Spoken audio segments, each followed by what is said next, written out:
So, hey, how are you all doing? Great. Hello. Hello. Yeah, so introduce yourselves for our audience, if you don't mind, Well, Director. sure. Hi, everybody. I'm Christy Whitfield. I'm the director of the Department of Small and Local Business Development. And I am Caroline Howe. I am one of Director Whitfield's staff members at the Department of Small and Local Business Development, and I am the program manager for our Food Waste Innovation Grants. Well, I'm really, I mean, that's our term now. We're really excited, but I'm really excited because, first of all, we go outside and we see you on our block in front of the Martin Luther King MLK Deli, a famous now restaurant from Ward 8, and announcing a new initiative that you all have come up with. So I tried to give a little, intro about it, but I know I probably messed it all up. So go ahead and tell us what you were here talking about.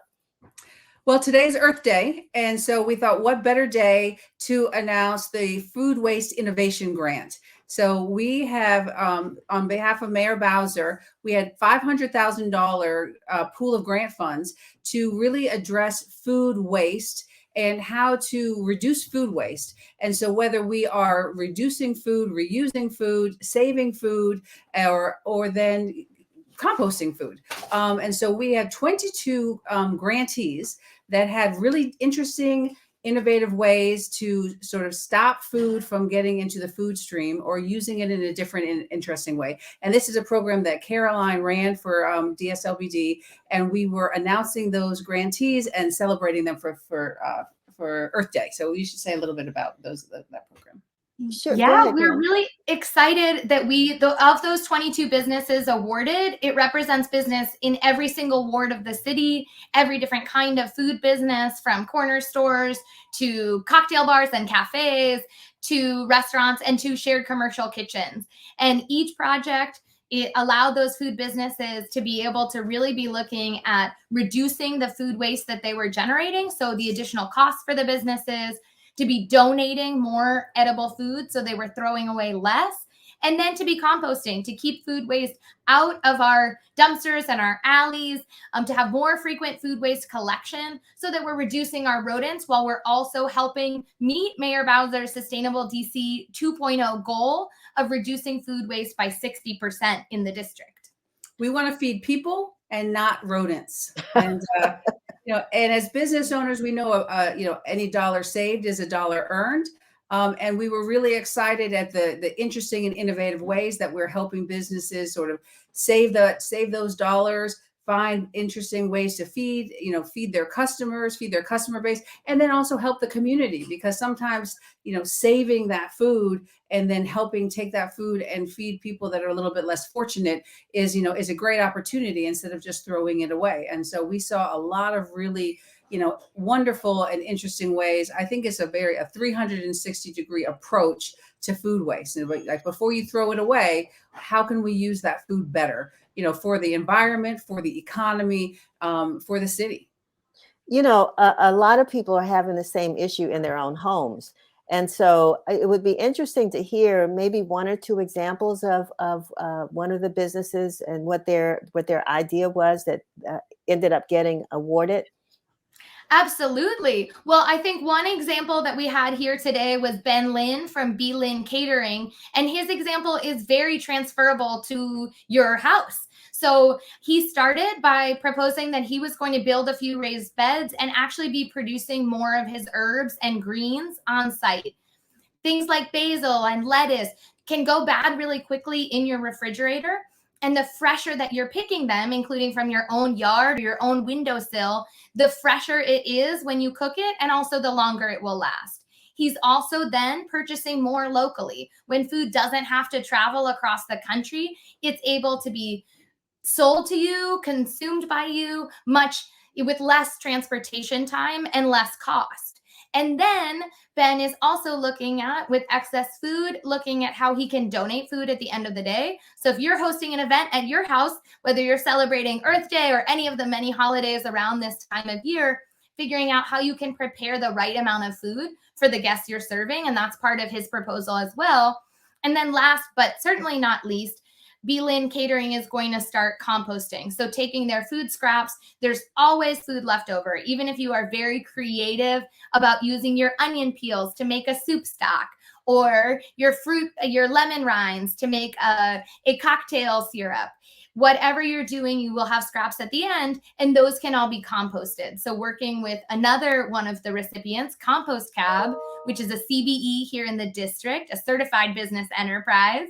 And so Compost Cab is going to be collecting those food scraps, composting it both at community gardens and at industrial composting facility, and then turning it into this rich black gold that can then be used back in those same gardens. So all of those pieces are things that you can do at home.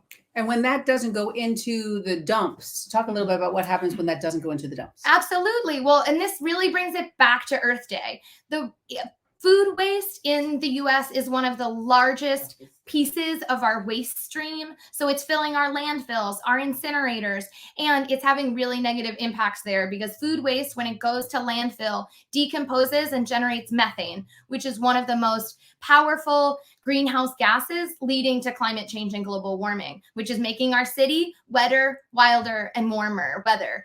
And so when we are able to actually reduce that, we're also having a positive impact on climate change, and we're starving our rodents so that we're having fewer rats in our alleys because they're not having that food that they're finding in dumpsters and in garbage cans. This is excellent information. And, we did our sustainability issue yesterday. It's out today, and we'll make sure you get copies before you leave.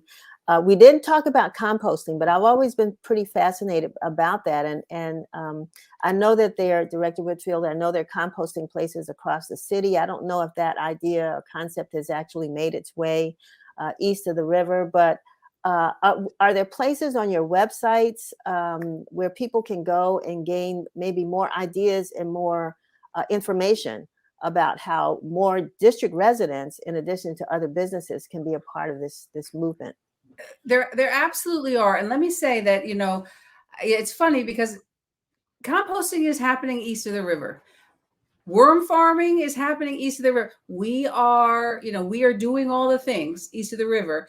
And I think that sometimes people think that certain things are only for certain people. No, it's all available to us all across the city. Thank you for saying that. Thank you. And dslbd.dc.gov is where you can go to our website and learn a little bit more, and also maybe Compost Cab. Do you think? That's right. You can also, so one thing for residents, just specific places, if residents from east of the river are watching this, the Ward 8 Farmers Market is one of the food waste drop-off sites in the district. And one of the projects, why we're here in Congress Heights today, is because Congress Heights Main Streets was one of the largest award winners to implement a composting program throughout Congress Heights. Ooh. And that will include food scrap drop-off for residents at the Soul of the City Market. And why that benefits small business is because when folks who want to be composting are bringing their food scraps to markets, they're also going to buy from those small business vendors. And we've seen that in markets throughout the city where food scrap drop-offs happen, more people come to that market and more people buy from that market. So check out the Soul of the City Market as well as the Ward 8 Farmers Market to drop off your food scraps. And you can visit compostcab.com/FWIG. That's the Food Waste Innovation Grants, or zerowaste.dc.gov for more tips for your home or your business. Because all it takes is just like a little bucket, and it doesn't stink. It is not gross. But I think to your point, are people doing it? We've been gardening. We've all been gardening. We've been doing this. It's good for the soil. It's good for your health. And it is actually very easy to do.